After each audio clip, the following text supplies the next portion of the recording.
Bismillahirrahmanirrahim. Assalamu alaikum. Dear students, I am your chemistry teacher here. Today we are discussing about the branches of chemistry which is present on page number 4 and page number 5. As you know that science is a very vast field. For that purpose it is divided into the different branches. Chemistry is also the branch of science, but it is also a very vast field. For that purpose it is also divided into the different 8 branches to cover all the areas of chemistry. Out of these 8 branches, the 3 are the basic branches of chemistry, which is physical chemistry, organic chemistry and inorganic chemistry. Now I am discussing first about the physical chemistry.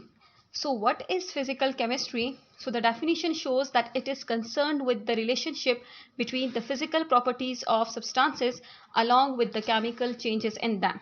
So the definition of physical chemistry shows the two main things which are of discussion, that is physical properties of a substance, and the second one is the chemical changes.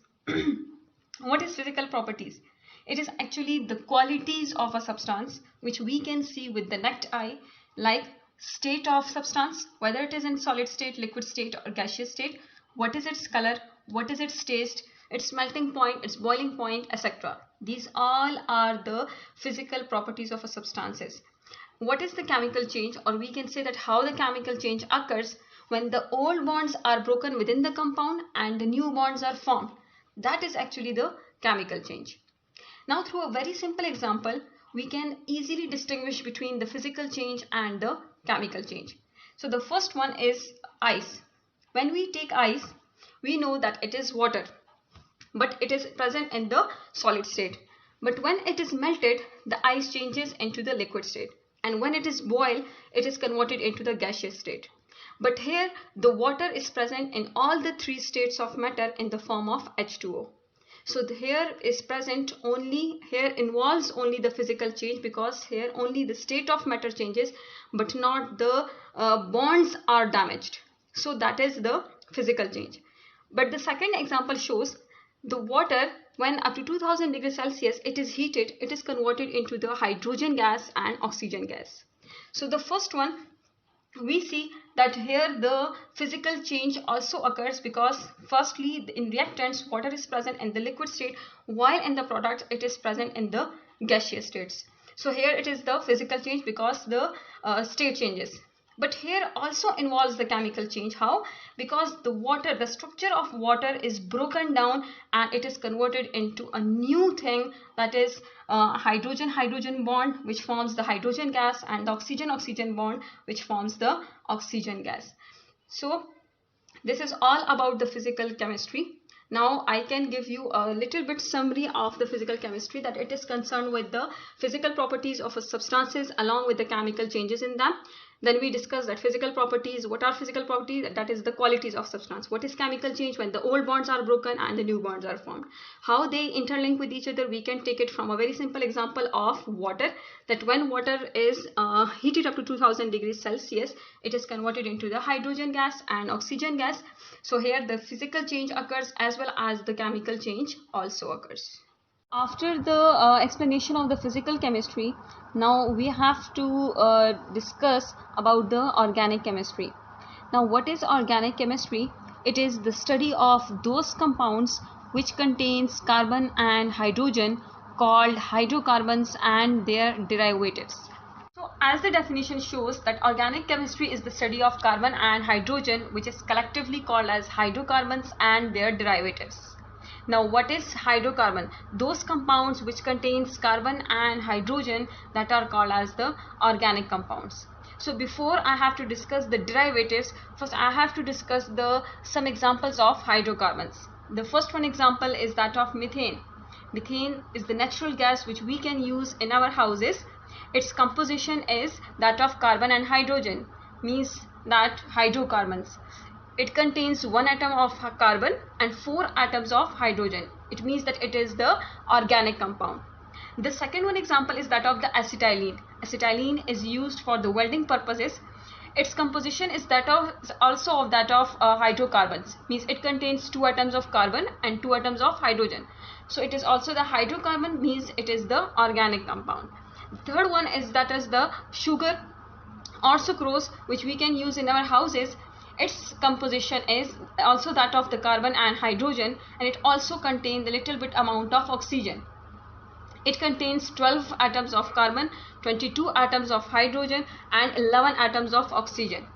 Same as we can see the formula of glucose, which contains 6 atoms of carbon, 12 atoms of hydrogen, and 6 atoms of oxygen. But the question arises that why we call these two as organic compounds, because they contain also oxygen atoms.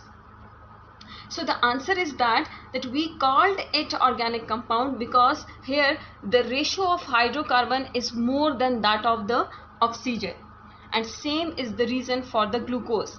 Here also the ratio of carbon and hydrogen collectively is more than that of the oxygen. So for that purpose we can say that they are the organic compounds. While when we can see the carbon dioxide, carbon monoxide, carbonates, these are not the organic compounds. Why? Because they contain carbon but not hydrogen. So this is not the organic compound. Same is the reason for carbon monoxide, the hydrogen is not present. The same is the reason for the carbonates, hydrogen is not present there. But here we can see in bicarbonates, in HCO3, here is present hydrogen, carbon and oxygen. But here the ratio of oxygen is more than that of hydrogen and carbon. For that purpose we can say that it is not the organic compound. Cyanide, it also does not contain hydrogen. For that purpose we can say that these compounds are not the organic compounds, these are the inorganic compounds. Now switch towards the derivatives. What are the derivatives? What does it mean? Then the compounds that can be imagined to arise from a parent compound. I have divided this definition into two parts. Compound that can be imagined to arise of a parent compound, that is the first part. So I have to explain it with a very simple example of methane. In methane we can see that the carbon is connected with the 4 hydrogen atoms. So that one methane is the parent compound. Now the second part, by replacement of one atom with another atom or group of atoms. Now we can see that in the parent compound, means in methane, this hydrogen is replaced by the group of atoms, that is oxygen and hydrogen, which is collectively called as hydroxyl group. It can take the position of hydrogen here. So it makes a totally different compound, that is the methanol. Its properties is totally different from that of the methane. So this methanol is the derivative of methane because it is derived from the compound of methane. The second example we can also see from the parent compound methane, that these 3 hydrogens of methane are replaced by the chlorine atom. By 3 chlorine atoms, it forms a totally different compound, that is the chloroform CHCl3, which is used for the anesthetic purposes. So this is also the derivative of methane. Clear? Now this is all the about the organic chemistry, but at the last I have to discuss about its origin. That the origin of all organic compounds are living things. Means all the organic compounds are derived, means its source is the living things. For example, I can take a very simple example, that is of petroleum. What is petroleum? It is the mixture of hydrocarbons. And from where it originates? It originates from the fossils, means from the dead remains of plants and animals. This is all about the organic chemistry. Now I have to give a very short summary of organic chemistry, that what we can discuss in the organic chemistry. That organic chemistry is the study of hydrocarbons and their derivatives.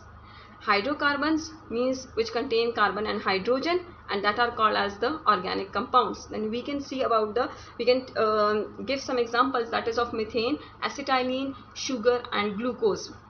And we can say that here oxygen is present, but we can say it organic compound because the ratio of carbon and hydrogen is more than that of the oxygen. Then we can discuss about the derivatives, that what are derivatives? The derivatives are those compounds which can be originate from the parent hydrocarbon atoms. So that are its derivatives. This is all are studied in the branch of organic chemistry. And at the last we discussed that the origin of organic compounds are living things, and simple we can take the example of a petroleum. The third one branch, that is the inorganic chemistry. So first we can see its definition, that it deals with the study of all the elements and compounds except hydrocarbons, organic compounds and their derivatives. The definition shows that it is the study of all elements and compounds except hydrocarbons. Means here we can study all that elements and compounds which do not contain carbon and hydrogen. There are very simple examples of inorganic compounds are NaCl. It do not contains, means the sodium chloride, the common salt. It do not contains the carbon and nor hydrogen. And the second one is the water, H2O. It also do not contain carbon. Hydrogen is present but carbon is not present there. The third one is the sodium bicarbonate, NaHCO3, which is the common baking soda which we can use in our houses. Here is present hydrogen and carbon, but the ratio of oxygen is more than that of the hydrogen and carbon. For that purpose it is the inorganic compound. The next one is the carbon nitride, which contain 3 atoms of carbon and 4 atoms of nitrogen. Here also hydrogen is not present. The next one is the calcium carbonate, which is the limestone, or we can simply say marble. Its composition is that it is made up of 1 atom of calcium, 1 atom of carbon and 3 atoms of oxygen. Here also hydrogen is not present, etc. These all are the examples of inorganic chemistry. Now switch towards its origin. So the origin of all the inorganic compounds are non-living things. Examples are simple, like NaCl, sodium chloride, means the common salt. We can take it simply from the rocks and the seawater, which are the non-living things. The next one, like we can say about the magnesium chloride, its origin is also of the seawater. So there are the few examples of origin. Now the fourth one branch of chemistry is the analytical chemistry. So we can see its definition, that it deals with the study of qualitative and quantitative analysis of matter. So the name indicates that analytical word is derived from the word analysis, which means detailed examination of anything. So what type of analysis we can study in analytical chemistry? The first one is the qualitative analysis and the second one is the quantitative analysis. So what is the qualitative analysis? That what type or kind of atoms or molecules are present in matter. And what is quantitative analysis? That how much mass and number of these atoms or molecules are present in matter. So I can explain the qualitative and quantitative analysis through a very simple example, that is of water and carbon dioxide. First we have to discuss the water. That water is made up of hydrogen and oxygen. So that is the type of elements which are present in water. So that is the qualitative analysis. The second one, that how many number of these atoms are present. So we can see that 2 atoms of hydrogen and 1 atom of oxygen is present in water. So it means that it is the quantitative analysis, because it shows the number of atoms present in a molecule or a compound. The next one example is that of the carbon dioxide. Here we see that carbon dioxide is made up of carbon and oxygen. So it means that which type of element is present, carbon dioxide, carbon and oxygen. So that is also the qualitative analysis. While we can see that in carbon dioxide 1 atom of carbon and 2 atoms of oxygen are present, which make the CO2. So that is the quantitative analysis, because it shows the number of atoms. So in analytical chemistry, we can also discuss the instrumentation, identification, separation and quantification of matter. They all are studied in this branch. Like for example, instrumentation means that what type of instruments are used for different purposes. Like here is the example, like sphygmomanometer is used to measure the blood pressure. So that is the analytical chemistry, that it can be, we can study it in analytical chemistry.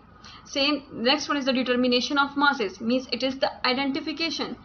This type of examples we can study in analytical chemistry. I can give you a brief summary of analytical chemistry. That we can study that analytical word is derived from the word analysis, which means the detailed examination of anything, and here we can study the analysis of quality and quantity, means the qualitative analysis and quantitative analysis. As qualitative analysis means that what type or kind of atoms or molecules are present in matter, and quantitative means how much mass and number of these atoms or molecules are present in matter. So then we can explain it through a very simple example of water and carbon dioxide, which is made up of hydrogen and oxygen, and the carbon dioxide is made up of carbon and oxygen. So they both are the type of elements present in a molecule. So this is the qualitative analysis. While we can see in water that 2 atoms of hydrogen and 1 atom of oxygen make it H2O. So this is its quality because it shows its ratio. And same in the carbon dioxide, 1 atom of carbon and 2 atoms of oxygen make CO2. So this is also the quantitative analysis. Then we can say that in analytical chemistry we can also study about the instrumentation, identification, separation and quantification of matter. I can give a very simple example of that is a sphygmomanometer, which is used to measure the blood pressure, and determination of masses, etc. They all are studied in analytical chemistry.